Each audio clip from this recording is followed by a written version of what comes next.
করব কাজ, গড়ব দেশ, সবার আগে বাংলাদেশ। আমাদের আগে দেশ, ক্ষমতার আগে জনতা, সবার আগে বাংলাদেশ।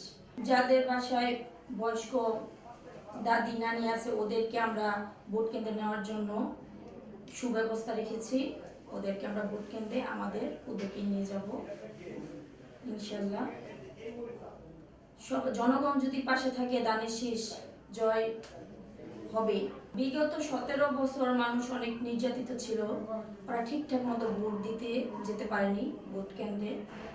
এইবার যা দেখলাম জনগণের মধ্যে অনেক উৎসাহ, ওরা ভোট দিতে যাবে, সঠিকভাবে ভোটটা দিবে, নিজের ভোট নিজে দিবে। ভোটারদের কাছে গিয়ে যা বুঝতে পারলাম ওদের মনে অনেক উৎসাহ, ওরা ভোট দিতে যাবে। 17 বছর ওরা ভোট দিতে পারেনি আনন্দের সাথে। ওদের কাছে গেলে ওরা বলে আমাদের কাছে আসতে হবে না, আপনারা অন্য জায়গায় যান, আমরা দানের শীষ। 5 আগস্ট যদি না আসতো আমার জীবনে অনেক খারাপ দিক কিন্তু ছিল। আমাকে ক্রসফায়ার আসামি করেছিল শুধু একটা ভিডিওর জন্য। আমার বাসায় পুলিশ আসছিল, তো আমি আমার স্বামীর বাঁচানোর ক্ষেত্রে পুলিশের সাথে আমার তর্ক করতে হয়েছিল। ওরা আসার পরে জিজ্ঞাসা করছে আপনার হাজবেন্ড কোথায়। আমি বলছি সে বাসায় নেই। ওরা আমার কোনো কথা শুনে নাই।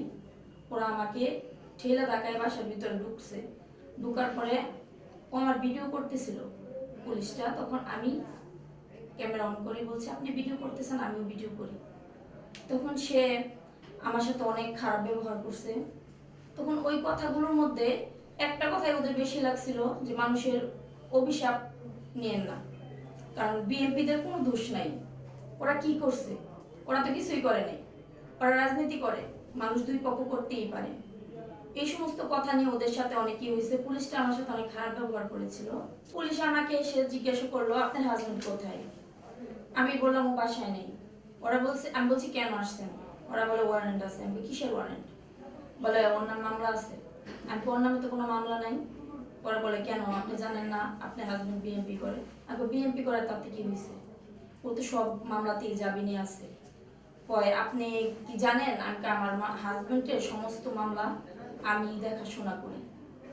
তারপর ওরা বললো আপনার হাজবেন্ডকে ডাকেন। আমি বললাম ও বাসায় নেই। ওরা কোনো কিছুই মানে নাই। ওরা আমাকে ধাক্কা মেরে ফেলে দিছে, ফেলে রুমে ঢুকলো। ওরা সমস্ত তন্ন করলো। তারপর আমি একটা ভিডিও করছি, কারণ আমি আর পারতেছিলাম না।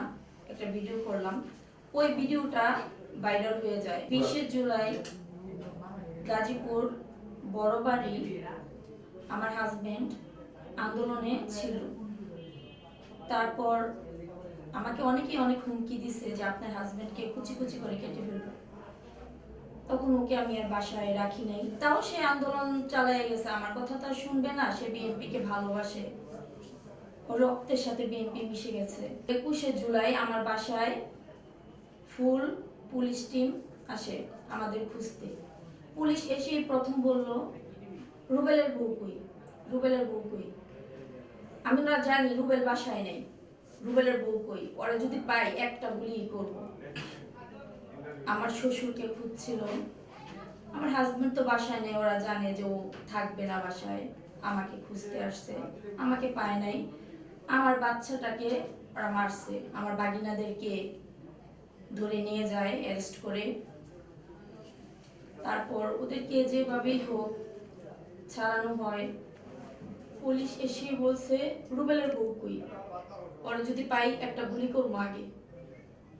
এই কথাটা ওরা বলছে। আমার ভাড়াটিয়ারা কথাটা শুনে ওরা নিতে পারে নাই যে ভাবি কই আছে। আর ওরা বলছে যে জানি রুবেল সরকার বাড়িতে নেই, ও তো লুকেই থাকবো, ও তো বাসায় থাকবো না। আর আমার শ্বশুরের কথা বলছে যে ওই বুড়াটা কই, ওই বুড়াটার বুকে একটা গুলি করবো, এই কথাটা বলছে।